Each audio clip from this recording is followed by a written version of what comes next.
several weekends collecting in front of Pathmark for a bucket of change, and raised several $100s actually with her girlfriend. She had, prior to that, probably would never have considered ever asking for money from anyone, and certainly wouldn't have given up a Friday or a Saturday night to do this. So that's a demonstration of it.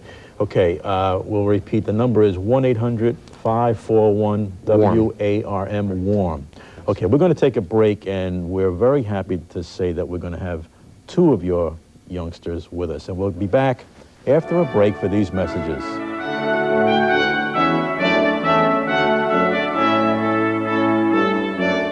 After 20 years, a television legend returns. He's only one man. And he's about to carry on an old family tradition. Well, they just didn't know who they were dealing with, did they, Quiet Jane Kane? Now, reunited with the son he never knew. He's an undercover cop. They're taking on the crime in our streets. You kick him, I'll shoot him. David Carradine returns in Kung Fu, The Legend Continues. Premieres January 27th at 8 on Channel 9. Get out of the car! No! What do you want? Get out! No! Carjackings don't happen very often, but they can be violent and scary. To protect yourself, take these steps. Drive only on well-lit and traveled roads. Lock your doors and keep windows rolled up. In parking lots, have your keys ready to unlock your door.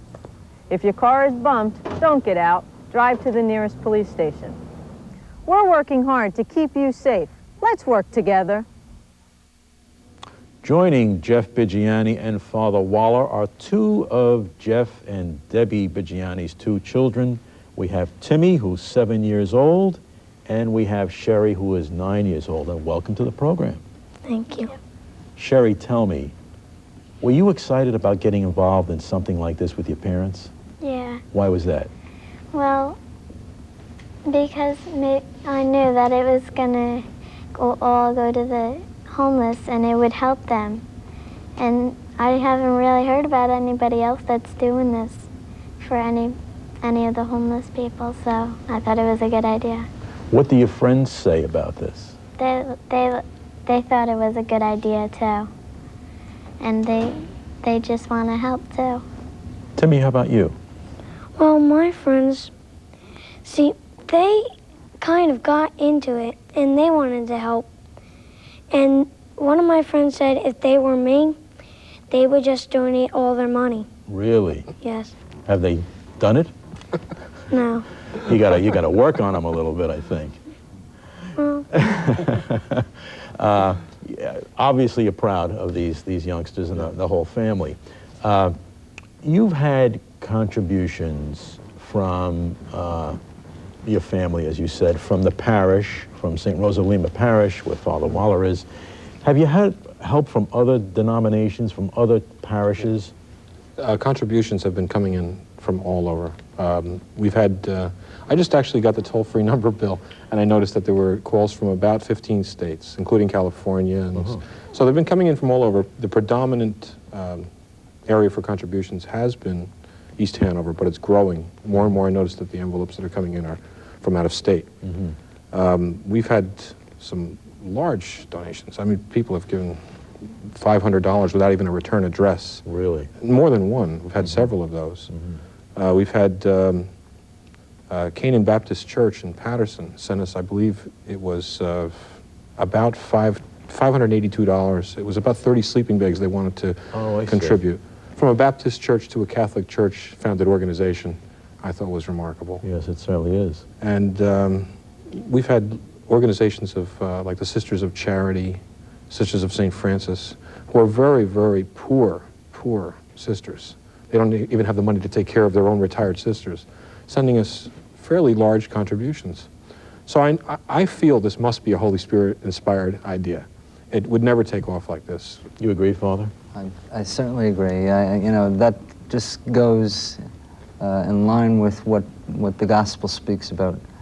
You know, the Spirit of the Lord is upon me. He's sent me to bring good news to the poor, to heal the brokenhearted. Some of these people have lives that are falling apart, and yet a sleeping bag given to someone, even though it may seem insignificant to us, and a small gesture can make the difference in a person's life. You know, they have a warm place to sleep. And we may not be able to do a whole lot. Sure. But that's what we chose to do, and Jeff said that it's a beginning. You have to begin someplace. Somewhere, right. Most people, I think, have been looking for a long time, judging by the letters that come in. Beautiful letters come in with these donations. And judging by that, it seems that the people have been waiting for a long time, have noticed these people, but haven't known what to do. I had one letter from a woman in Morristown who said that she was, they happened to be just traveling through the Lincoln Tunnel, and they saw this truck with the banner on the back, Project Sleeping Bag, giving out sleeping bags to these people living in the cardboard boxes. And they had passed these people many times, apparently, in their business travels, but were very happy to finally have an idea on how to help them, and they contributed to the program. Sherry, when you went into Manhattan with the family and the others who were with you on the truck, what was your impression when you saw the people on the street? I was really surprised. I never knew it looked like that. I always thought it was just like boxes and rugs, but I never knew there could be that many streets with all those people on it. And they actually got to look right inside the boxes. Oh, really? We brought them over. Oh, I see. We were surrounded by media on that first trip. And the kids, so we felt a little more protected, actually, because of that. Yes. But we brought them right over, and they saw the conditions that these people were living in. So Timmy actually was inside one of the boxes. Is that right, Timmy? What did you see? Well, I saw that they didn't have that much. All they had was a whole bunch of cardboard boxes right along that street. And when he first got that sleeping bag, he just put it right in. He bundled up and everything. Is that right? Yes. Made you realize how fortunate you are to have parents who can take care of you, make a nice warm home for you at night. Yeah. Well, what you people are doing is really a phenomenal thing. It's the kind of story that has to be told more widely. It's because of people like yourselves that the unfortunate people in our society will get a little bit of help. Now, let's remind our viewers, we're running out of time, that if they want to contribute and make a tax-deductible contribution to Project Sleeping Bag, they do so by calling 1-800-541-WARM, W-A-R-M. And that phone will be answered around the clock. 24 hours a day, every day of the year.